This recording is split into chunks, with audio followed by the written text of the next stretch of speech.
I've known people that, mostly old people, that refuse to wash their coffee cups and refuse to wash coffee pots and stuff, simply because this is where a lot of the flavor is, they claim.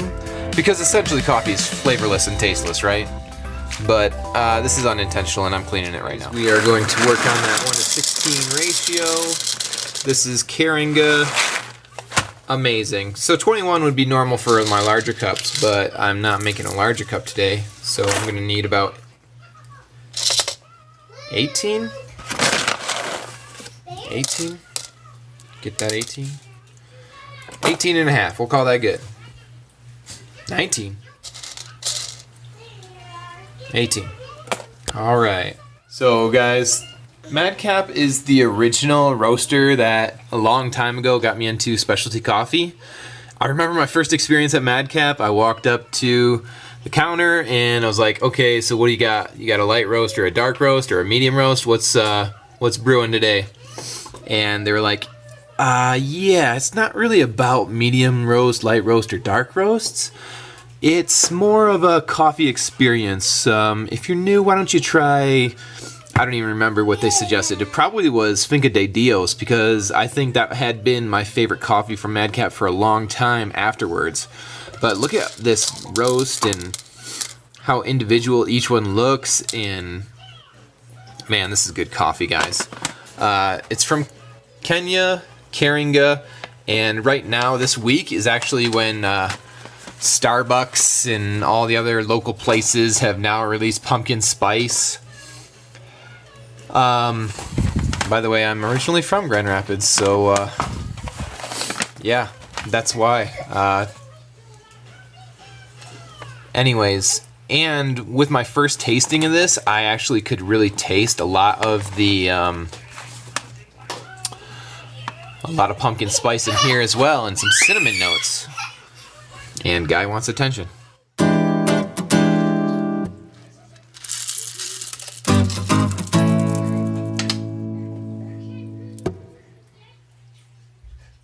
I picked up the Karinga from Trade after they screwed up my last order and sent me La Colombe, and I messaged them and was like, hey guys, you told me I'd be getting a light roast next, so where and why did you send me this medium from La Colombe? And the guy in the, I don't know, customer service department said, oh my gosh, sorry man, that's totally our fault, and I will totally send you out some Karinga from Kenya, which I requested because I saw it's something they had been brewing in their office recently.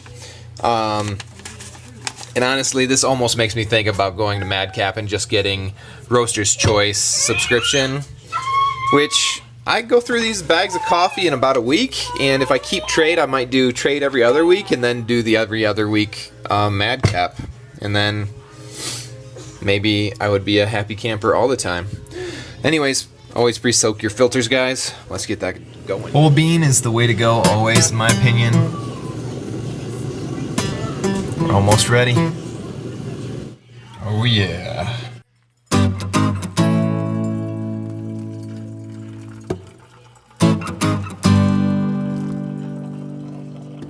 So this bag is actually almost already gone, and I've almost missed out on making this video simply because it's so good. Seriously, this is amazing coffee. I love it. This is actually my second cup this morning, and I actually picked this up at the Fulton Street location last summer-ish when I was in Grand Rapids, Michigan, seeing family and stuff. Chipped a little bit on the sides, but it's a camping mug, so I think it's meant to be a little rough. Like measure twice, brew once. Got the grinds all ground. I'm gonna need to get a new Bodum coffee grinder because man, this thing's been cracked and beat up for a while. But overall, it's been more reliable. I had different grinders in between now and then, but they fell apart and stopped working due to no fault of my own, I believe. Because this thing's been around and taken a beating for years, guys. I always try and keep all the links in the description for all the stuff I'm using if you wanted to help support the channel. It doesn't increase the price on Amazon at all. It just sends a couple of those pennies that were going to go to Bezos to me instead, and that'd be a great way to help out your neighbor. 19 it says, so yeah, it's about 18 and a half, and we'll clear that out and get to brewing.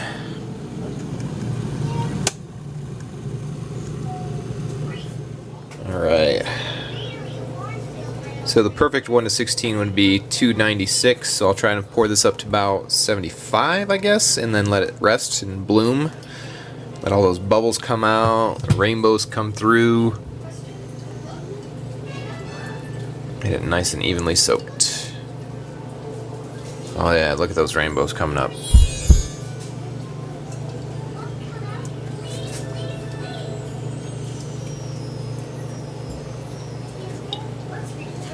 Alright, that's probably been about a minute, and we'll brew this up to 296 now. Nice and slow. Okay guys, you ever wake up and yawn? Just remember that yawning is a silent scream for coffee.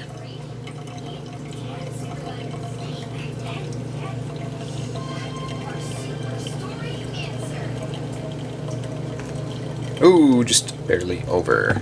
That's okay, because it was probably about 19 anyways. Just barely over the 296 anyways.